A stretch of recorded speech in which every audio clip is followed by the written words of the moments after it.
السلام عليكم ورحمة الله وبركاته. الحمد لله الذي بنعمته تتم الصالحات، والصلاة والسلام على سيد السادات وعلى آله وأصحابه أهل التقى والوفاء. أوصيكم وإياي بتقوى الله العظيم وطاعته فقد فاز المتقون.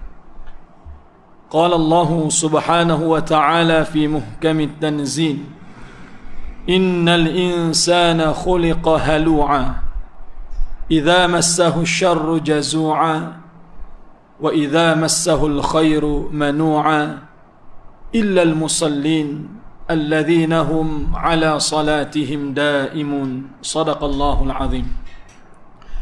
Ini rahmati oleh Allah Subhanahu wa taala, lagi amat dikasihi dan dimuliakan para tetamu Allah. Seterusnya sidang jamaah ayah ibu yang dirahmati oleh Allah, semoga kemuliaan senantiasa bersama dengan kita insya-Allah. Dalam kesempatan yang ringkas ini, insya-Allah saya berkongsi satu dua perkara, mudah-mudahan ia memberi manfaat kepada kita semua. Sebagaimana kita sedia maklum bahawa dua nikmat yang besar ketika mana seseorang itu berpuasa. Pertama, ketika mana dia berbuka, dia menjamah makanan yang telah pun dia menahan dirinya kurang lebih 1 hari atau setengah daripadanya. Dan yang kedua, ketika mana dia bertemu dengan Rabbul Jalil untuk melihat betapa banyak pahala yang ingin Allah anugerahkan. Dan semoga Allah anugerahkan pahala tersebut kepada kita. Ketika seorang sahabat yang bernama Salman Al-Farisi radhiyallahu an, dia pernah mendengar seorang sahabat yang lain yang bernama Aun ibn Abi Juhaifah bercerita tentang ayahnya yang bernama Abu Juhaifah.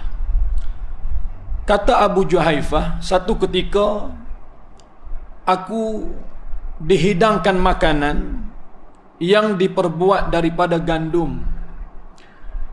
Wallahu a'lam, bukan roti tetapi seperti bubur nasi lah, kurang lebih gitu. Bahasa kampung saya dia sebut nasi air, nasi air. Tapi kalau kita sebut di KL ni nasi air, nanti dia bawa satu nasi, dia bawa pula satu air. Masalah. Maksudnya bubur nasi.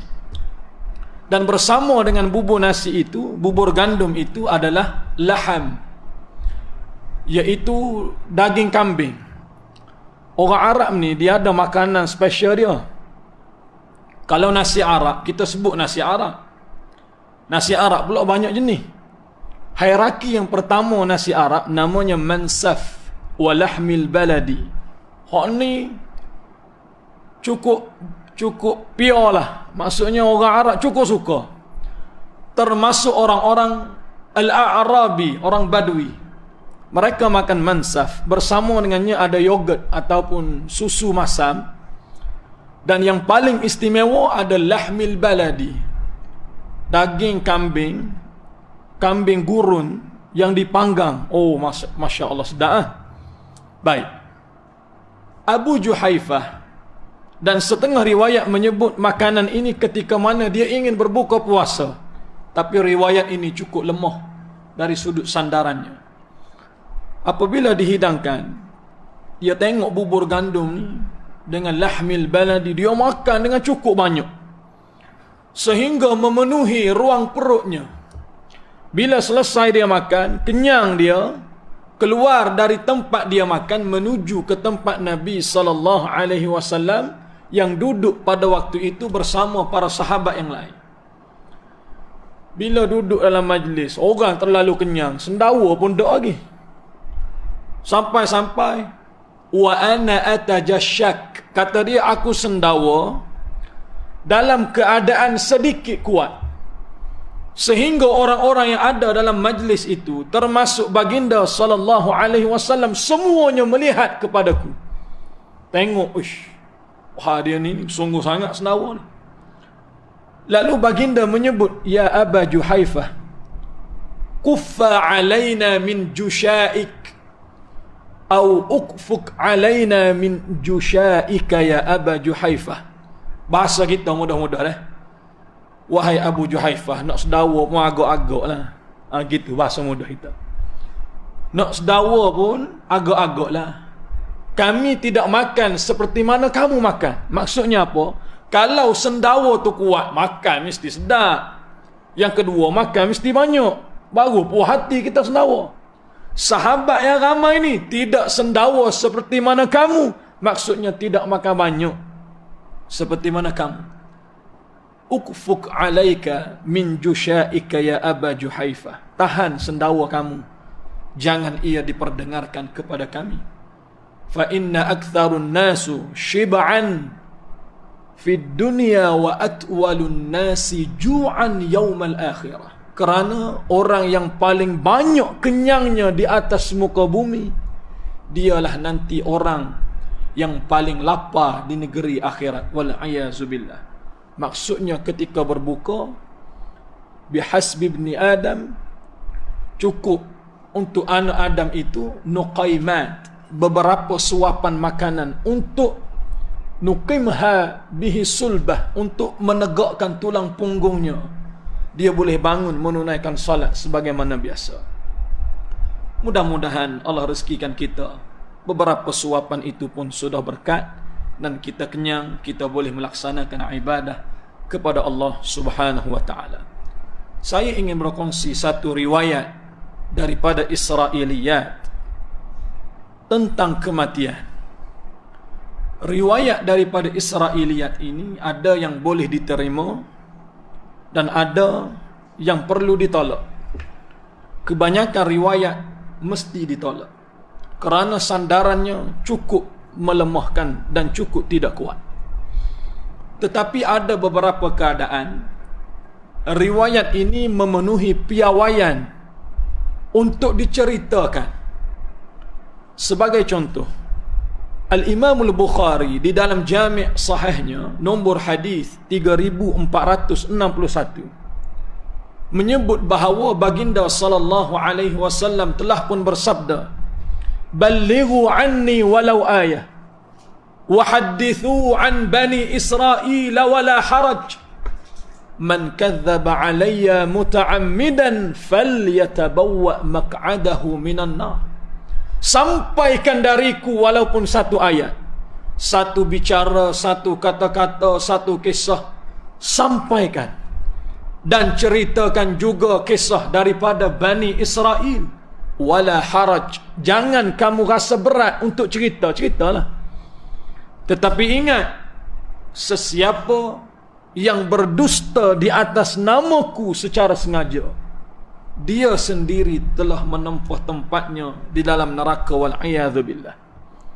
Lalu ada satu riwayat Israiliyat yang dibawa oleh Bani Israel, khususnya orang-orang Yahudi, berlaku di zaman Nabi Allah Sulaiman alaihi salatu wassalam, yang mana pada satu hari Nabi Allah Sulaiman mengadakan acara di singgahsana istananya dan diundang seluruh rakyat jelata yang ada pada waktu itu, termasuklah orang-orang yang berada jauh dari tempat tersebut. Pada hari kejadian, ramai pakak datang ke majlis Nabi Allah Sulaiman alaihi salatu wassalam. Termasuk yang hadir dalam majlis itu ada seorang laki-laki yang tidak disebutkan namanya, dan dia merupakan teman rapat kepada Nabi Allah Sulaiman. Dalam majlis tu dia berbual dengan Nabi Sulaiman, dia cerita, dia bersembang dan sebagainya. Ketika laki-laki ini sedang bersembang dengan Nabi Allah Sulaiman, waja'a rajulun dakhala ila majlis. Tak semena-mena datang seorang laki-laki masuk ke dalam majlis tu. La ya'rifuhu minna ahadan, di kalangan yang datang ramai tetamu ni, seorang pun dalam kalangan kami tak kenal siapa laki-laki yang baru masuk. La ya'rifuhu minna ahadan, bahkan kami tak pernah tengok pun dia sebelum daripada ni. Bila dia masuk, laki-laki yang baru masuk ni, masuk sahaja dalam majlis, dia berkata-kata, dia bersembang dengan Nabi Allah Sulaiman, sambil matanya melihat tajam kepada sahabat Nabi Allah Sulaiman tadi.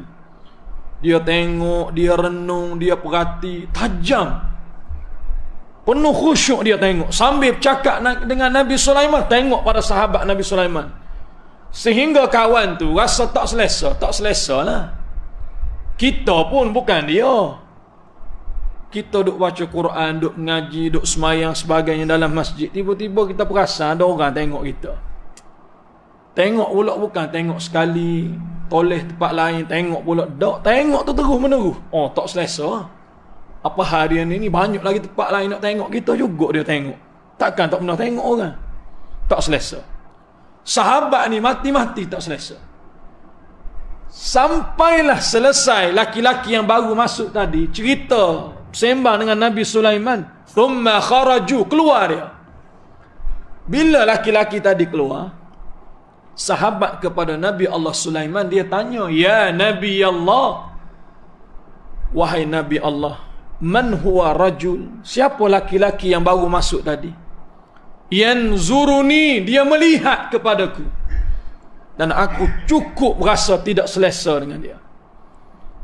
Nabi Allah Sulaiman sebut, wa dzalika malakul maut, yang masuk tadi adalah malaikat yang mencabut nyawa.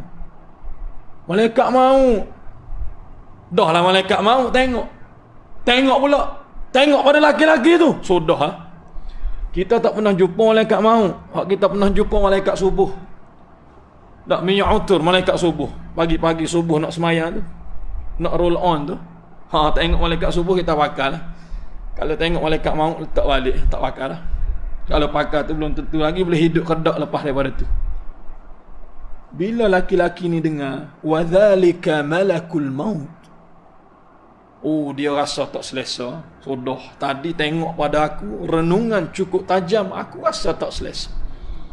Lalu dia sebut kepada Nabi Allah Sulaiman, wahai Nabi Allah, tolong pindahkan aku dari berada di tempat ini ke hujung dunia, di mana tempat tidak ada manusia di situ. Aku rasa selesa duduk di sana. Nabi Sulaiman tanya, betul kau nak pergi ni?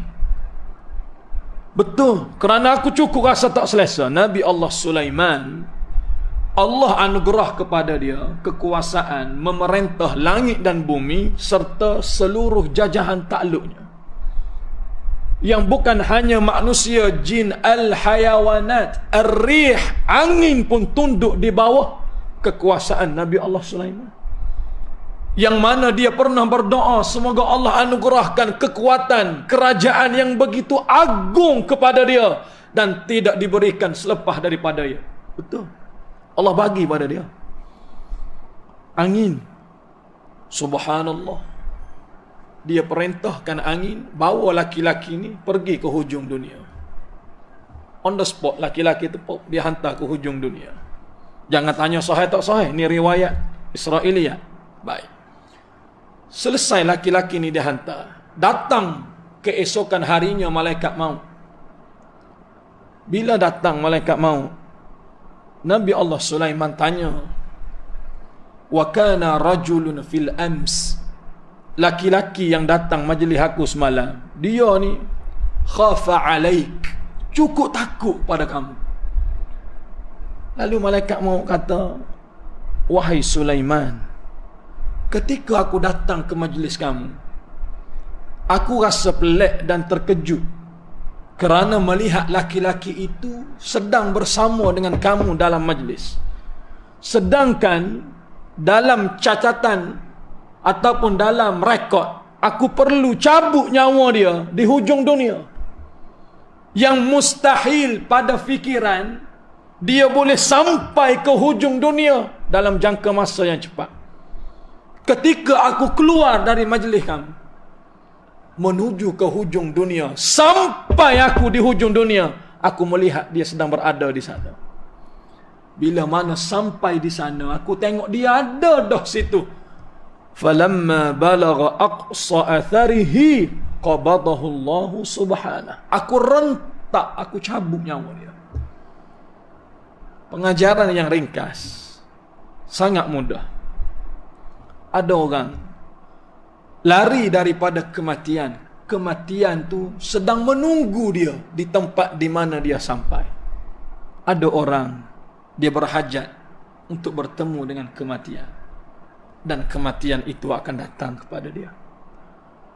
Walaupun satu ketika kita tak pernah terfikir bahawa di saat kita masuk tadi, ramai-ramai nak semayang, masuk juga bersama kita adalah malaikat yang mencabut nyawa, yang melihat siapa di kalangan ahli jemaah kita yang nanti akan dicabut nyawanya. Subhanallah. Maka oleh yang demikian, baginda sallallahu alaihi wasallam mengajarkan kepada Aisyah radhiyallahu anha ketika masuknya di dalam bulan Ramadan al-Mubarak, di antara perkara yang sangat ditakuti oleh Aisyah adalah kematian secara tiba-tiba. Lalu Aisyah bertanya kepada baginda sallallahu alaihi wasallam di bulan Ramadan, doa apakah yang sangat wajar untuk aku amalkan? Doa yang sangat popular, Allahumma innaka afuwun tuhibbul afwa fa'fu an. Banyak mana terpulang kepada kamu, Aisyah, banyak mana kamu nak berdoa. Tetapi yakinlah, sekiranya Allah memberi keampunan kepada kamu, maka kematian yang datang nanti kepada kamu dalam bentuk yang mudah. Tetapi sekiranya Allah tidak memberikan keampunan kepada kamu, kamu akan susah ketika mana bertemu dengan kematian. Mudah-mudahan Allah jadikan pengakhiran kehidupan kita adalah pengakhiran yang baik, dan Allah jadikan Ramadan ini sangat bermakna untuk kita, dan semoga Allah rezekikan malam yang terbaik itu, seperti mana Nabi SAW sebut di dalam riwayat Al-Imam Tirmidzi di dalam Jami' Sunannya, inna hadha syahra qad hadarakum wa fihi lailatun khairun min alfi syahrin faman hurimaha hurima khaira kullah. Telah datang kepada kamu bulan yang telah Allah janjikan, yaitu di dalamnya ada satu malam yang lebih baik daripada 1000 bulan dari sudut pahala, ganjaran, keistimewaan dan kelebihan. Sesiapa yang Allah haramkan untuk dia menikmati malam tersebut, keseluruhan kebaikan yang ada Allah akan halang daripada dia nikmati. Semoga Allah tidak menghalang kita semua, insya-Allah. Sekali lagi terima kasih atas perhatian. Mohon maaf di atas segala kekurangan, insya-Allah. Kita bertemu di lain kesempatan. Aku qauli hadza wa astaghfirullahal azim li wa lakum wa billahi taufik wal hidayah. Assalamualaikum warahmatullahi wabarakatuh.